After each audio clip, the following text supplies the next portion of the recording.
Releasing Trauma is sponsored by the Global Association for Trauma Recovery. The Global Association for Trauma Recovery is a social impact organization serving as a resource for survivors and their families, dedicated to facilitating change by spreading trauma-related awareness and thus creating a more trauma-informed world. Learn more at gaftr.org.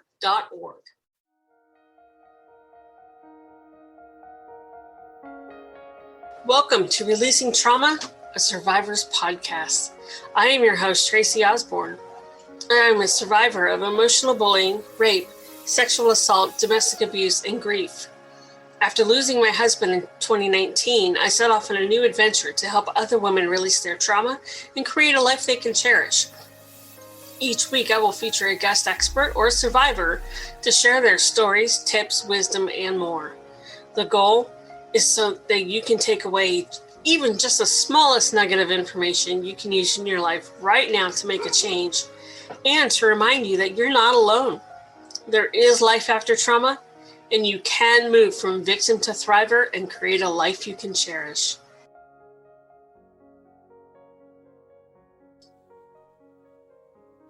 Hi, everybody. Welcome back to the show. I am your host, Tracy Osborne. With me today is Dr. Marni Hill Foderaro, and we are going to be talking about domestic abuse or overcoming domestic abuse and parental alienation. So, Marni, thank you so much for joining us. Oh, Tracy, thank you so much for having me on your podcast. Well, I'm excited to have you. This is, one of our most popular topics, unfortunately, but it's also one of the most powerful topics that we talk about because there is such a problem with domestic abuse and childhood trauma. So it's a very important topic. Definitely. Yeah, I just don't think we can cover it enough. Before we dive into that, though, why don't you go ahead and tell us a little bit about your story? Well, let's see. Currently, I'm an author and I live in the Caribbean, and I retired from a successful and rewarding career as a high school teacher for 35 years, as well as an adjunct professor. And so I am doing okay. So, the title of your podcast is Releasing Trauma, and I believe that I've worked very hard at releasing the trauma. And I know you have a story as well. And I think our voices do need to be heard, not only for our own healing, but for helping other people that are going through this. But in my situation, I was going along living the American dream, and one night over pizza, my reality just came crashing down when my now ex-husband unintentionally confessed. I don't think he planned this, but I was really listening this time to some wrongdoings that were deal breakers for me. The dishonesty, which I knew was there, the red flags that I had experienced for years and ignored, I finally could no longer ignore it. So I realized then and there I needed to escape this toxic marriage after 27 years. So you think after 27 years, you know who you're dealing with, not so much. So I lost everything that was safety and security for me. I lost our home to foreclosure, even though I was told it was paid off for 10 years. And of course, I, get handed over my paycheck every month, assuming that, our finances would be fine, as they should have been. But I lost my home, found that all my money was depleted. Even new credit cards were taken out in my name, and which I ended up having to be responsible for. It's amazing what, once you figure out, when the mask slips with some of these evildoers, and it can be men or women, it's not necessarily gender specific. But, it's amazing when the mask slips, how the true personality comes out. So that was devastating enough. And I was trying to get on my feet and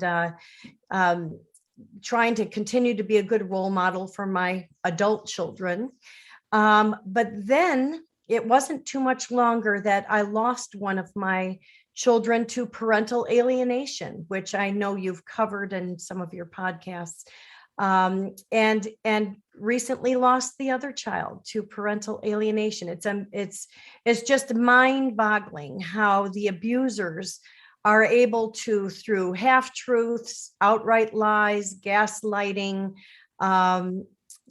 forgery, whatever they do, they are on a mission to destroy you at all costs, destroy your reputation, destroy your support system, destroy your chances at living a wonderful life. And luckily, I can say for me, my abuser did not win. He continues to try. In fact, it's been 8 years since I filed for divorce, and he's still, dragging me through the courts with, trying to get my pension money. And, they just don't stop. And you would think that they would, if they move on right away. They've already lined up, their harem, of past relationships or new relationships. You would hope that they'd want to just move on and start a different life for themselves. But somehow you continue to be, or I, in my case, continue to be the obsession. And, but I have released the trauma, and I'd like to share with, your audience things that you can do if you find yourself in an abusive situation and you get yourself out and the abuse and stalking continues, because that's usually what happens. Usually their mission gets ramped up, because, and now what's going on. So anyway, that's my story. And, it's being an empathetic person of integrity and honesty. It's very hard to grasp what has happened to you, because you don't think like a criminal. You don't think like a person that's out to hurt other people. But there are people out there that's their mission, is to really hurt others. And that's not what this world is all about. I believe the world is about love and goodness and supporting one another. Absolutely. And, it's amazing to me how even now, with your children being adults, he can still get in their minds and manipulate them to be against you. Yeah, it's unbelievable, because, as a primary caregiver, even though I was a teacher full time, I was the one at home. I'm the one, putting a Band-Aid on the knee that's scraped, or I'm the one organizing the lemonade stands, or, making sure each of our holidays were just filled with love and joy and memories and traditions. And, I think the children, in their heart of hearts, know who the parent is that lies, cheats, and steals. I mean, they saw it, so they're aware, and they're aware of the parent that is the normal range, loving, parent that will always be there. And Right. Research has really shown with parental alienation that the kids, even adult kids that have had experiences well into their 20s and know how good the targeted parent is, will turn on that targeted parent, because they are the safe ones. We are actually the chosen ones, because they know our love is unconditional, and that we are there for them, and always had the best intentions. And they know the other parent is not, because of what they witnessed. But they align, almost like a Stockholm syndrome situation. They align with the abuser because they live in fear and don't want, their world to completely crumble, like they saw in my case. They saw their mother's, world just completely, the rug was pulled out. And, luckily I had enough strength and just in who I was and what I believe in, that I could pick up the pieces and carry on, and actually not only survive, but thrive in a much better situation. I think the abusers don't always realize how strong their victims or their targets are. Absolutely. Because it takes a lot of strength and a lot of courage to leave. Oh, definitely. And, so let's talk about that. You said you had some tips for people who are going through this. So let's talk about those. Sure. I would say for anyone who just starts to have an inkling that they are in an abusive situation, it creeps up on you. It's not always in your face. And then you're busy, raising your family, working, running your household, that type of thing. It's very easy to not pay attention to the red flags. But I would encourage your listeners to really pay attention to the red flags. If in your gut and in your intuition, you feel that something is not right, it probably is not right. Another thing is the abusers will actually tell you some of the bad things or illegal activities that they are doing. If they are dishonest with other people, don't think for once they won't be dishonest with you. And, a lot of these abusers are more concerned with their false public image. They want the neighborhood house to live in. They want the top CEO jobs where they are respected and in charge of a large group of people. They want money. Money is so very important to them. But it's really all about control. So even though they have these families and they come across like they really care about the children, in reality, they don't. The love that they have for their children is more of what can these children do for me, and how can they help my image to look like I'm an upstanding citizen, when really they're very evil people underneath there.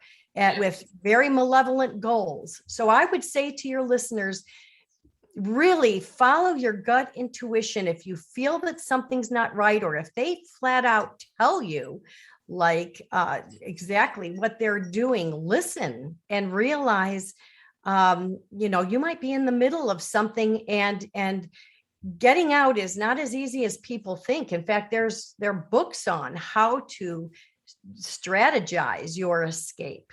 I wish I had known that, but I think most of us just go with our gut, survival reaction and get the heck out, without realizing that we could have set things up in a way to make it a little bit more comfortable, where we're not homeless living in a car, or we're not, we have zero money to our name. And, so if you can plan a little bit, just don't, make sure you respond and you don't just react. Right. I like that. And definitely you want to create a safety plan. I encourage, if you can hide a journal somewhere to keep notes of things that are going on, things that have been said, things that have been done. Start squirreling away money when you can, even if it's, $5 here, $2 there. It adds up eventually. At least you'll have a little bit of a start to help you. Start talking to friends and family that you trust, and lining them up and letting them know what's going on, and that you're going to make your big escape and you need help. Because a lot of these guys, especially the more violent ones, they will come after you. Oh, yeah. They will. I mean, look at me. It's been 8 years and he's still coming after, he still feels the need to make, destroying me a priority. But I would also caution that these abusers have already covered a lot of their bases and have been working on this for years and years and years. It didn't just happen overnight. Yep. And so they've already probably reached your family and friends. You might find yourself completely isolated, because you don't have one neighbor that will talk to you. You don't have, they'll do whatever they can. They'll make up lies so that you lose your job, or that even people that you've been close with, friends and family, they will They will they would have already planted the seeds of doubt, called gaslighting, but they would have done that for years. So I would caution that. I would also say, be careful with electronics, because they put tracking devices on everything, on your phone, your computer, and even your children's phones and computers and cars. And, they've already been in the works getting things all set up. So realize that if you are going to privately keep a journal or something like that, you might want to keep it on your person, because they leave no stone unturned. Yeah, absolutely. Yeah. I caution, if you are going to, keep a journal or whatever, keep it very well hidden where they can't find it, because if they find it, that's going to come back on you. Oh, yes. And it's not going to be good. So definitely you want to, use as much safety and precaution as possible. No contact is also a great advice. I did no contact, not immediately, but pretty early on. And then I realized there were a few people in our circles that were joint friends, and I had to drop them out of my life, because I knew the loyalty to him and the connection with him. And it's better off having no connection at all. It's very devastating when you had extended family, your in-laws or your nephews and nieces that are suddenly no longer in your life. But that's just what happens. You almost have to prepare yourself for that. Yeah, absolutely. Because they definitely want to isolate you. That's part of that control. Right. And they will even isolate. In my situation with my abuser, he actually was successful for many years and still in isolating our two children from each other. So when the first child became alienated from me, and then of course our whole family, and including pets, I mean, they just get alienated. They cut off all communication. This adult child also cut off her sibling. And so that was just, devastating for him.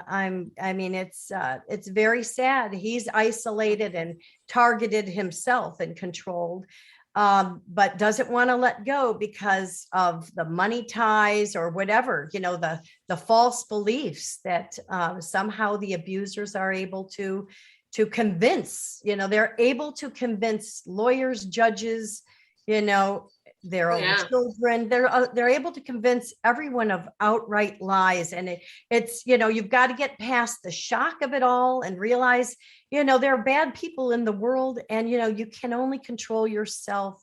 You can't control what others do, but you can work on releasing the trauma that you've experienced, connecting it back to your own childhood, core, wounds of some sort, or whatever it was that made you into the overgiving, loving, empathetic, person that you are. And, but you really need to kind of, release that trauma and then move forward in your life, knowing that it'll never be the same. Your life will never be the same. It's absolutely devastating living my life without my children. That certainly wasn't my plan. But I'm doing the best I can and actually thriving but I did have to make a very big move, thousands and thousands of miles away. But I also, decided, okay, I'm going to enjoy my life every day and surround myself, with people. Now that I can pay attention to red flags and I understand that there are evil people out there, I'm not just living in a bubble. I can be a little more discerning about who I let into my circle. Right. And, definitely getting away, far away is good. I mean, you went to the Caribbean, so right. It doesn't stop the abuse, though. It doesn't stop. It doesn't, but at least it stops him from physically being able to get to you. So let's talk a little bit about the healing side of this, since, you've been through it, I've been through it, and, now we're both thriving. What were some of the steps that you took to heal from this? Well, I think you always have to be vigilant. So you do change how you approach every day. You need to be vigilant and aware so that you don't put yourself in a situation that's dangerous or uncomfortable. But I would say, in the beginning, I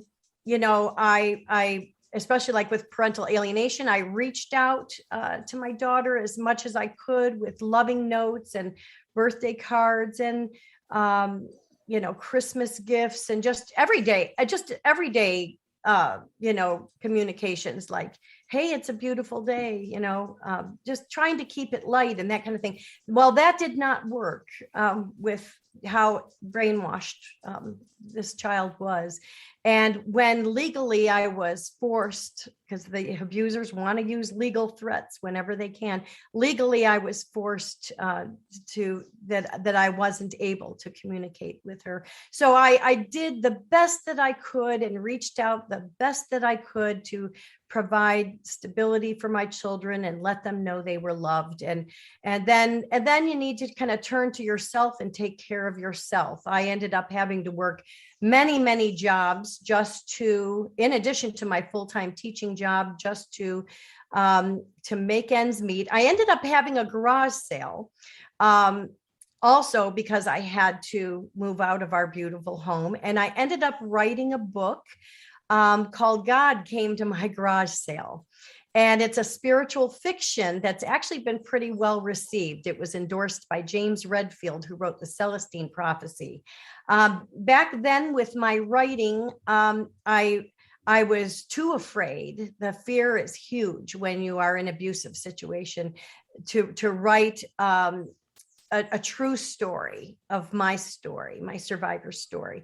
So that's why I chose to write a spiritual fiction. And it was very, very therapeutic. So I would say to your listeners who want to move beyond the trauma is find something you're passionate about and pursue it. And I didn't realize, I've always enjoyed writing and reading, but I didn't realize how therapeutic that would be. Just like you were saying, you encourage people to keep a journal. That's something I never did. Probably should have, because then I could have kept, the facts of the abuse straight. Although, even if I had that, I don't know that things would have gone my way, because the abusers can really sway judges and lawyers. And, they love that. The courtroom is their playground. They just love that. But for me, writing was very important. So now I've been involved in writing chapters in best-selling anthologies. I have another book at the publisher coming out in a couple weeks. And, so I really found a passion in writing, and I'm able to, without any kind of slander, without any kind of victim mentality, I am just still sharing in general terms, what it's like to survive and thrive after domestic violence, narcissistic abuse, parental alienation, that kind of thing. Just because, you are driven, just like in your case, you were driven to start a podcast. A lot of people that have experienced what we have experienced, even though they're all unique circumstances, they all have a very, very common thread. And, what ends up being healing for us is oftentimes sharing the story and giving some advice or how we handled it to help another person. Absolutely. I find the more I tell my story, the more healed I have found myself, to where, parts of the story just doesn't even bother me anymore. Right. It's just a thing that happened. Right. There's no more emotion tied to it. Right. And actually, I'm glad you said something like that, because, even though I am sharing my story and I'm writing and, I am still have to deal with the effects of my abuse and the parental alienation on a daily basis, it doesn't occupy my emotions or my time either. I really don't give much thought to the abuser, realizing that they're very sick, mentally ill individual that, and people with these kinds of traits don't seek help for themselves. They don't even see that that how mean they are to people, and they don't really care. And they don't care for life at all. I'm still devastated when I heard about, what one of your abusers did to your little kitten. It just is like, oh my God, they're just sick people. So our time is better spent, and sometimes you have to actually train yourself to just say, I am not going to think about this. I am going to, work in the garden, or I'm going to go, explore this or do this, and find other things to do that bring you fulfillment and joy. I love it. Well, Marni, thank you so much for coming on the show and, opening up, telling us about your story and talking with me today. This has been wonderful. How can our listeners find you? Well, I'm no longer on social media because I wanted to spend more time writing. So really, to find out what I'm doing and what I'm involved in, the best way is to go to my website, which is the title of this spiritual fiction. So it's www.godcametomygaragesale.com. Or you can look up my name, Marni Hill Foderaro, and then that would give you the link to my website. So on my website, there's a menu tab. You can look at the books that I'm involved in. You could read my author biography to get a little bit more background on me. But I also have a happenings section, which I keep up to date with all the different podcasts and speaking engagements and book signings and things that I'm involved in. And I do this, in many ways, because I've been asked to, list what I'm doing because it's really helpful for people, but also continuing to be a role model for my children, even though they're not in my life right now. I have hope that the real truth, the light bulb moment, will come for them. Realizing that it took me 27 years before a light bulb moment comes. So it's got to be much harder for them. But I want to role model that, people can do bad things to you and want to destroy you, but you have the power to control your own life and live a beautiful life. And you deserve that. And so part of why I have the website is to role model for my children that goodness can prevail. Justice doesn't always prevail. But goodness in the long run does. And we're definitely in a spiritual war here on many fronts. And God can come to your garage sale and show you some miracles and give you the strength to release your trauma. I love it. Thank you. And listeners, as always, I will have all of Marni's contact information, the link to her website, the link to her book in the show notes. Just head over to releasingtraumapodcast.com if you're listening from one of our partner stations and pull up her show, and all her contact information will be there for you. Well, Marni, thank you again for joining me today. This has been, absolutely fantastic to talk with you. Well, thank you, Tracy. And I admire what you do and the courage and strength that you have to be a voice for so many. Thank you. And to have a platform to allow others to share their story. So thank you. It's my pleasure. It's my calling. It's my passion.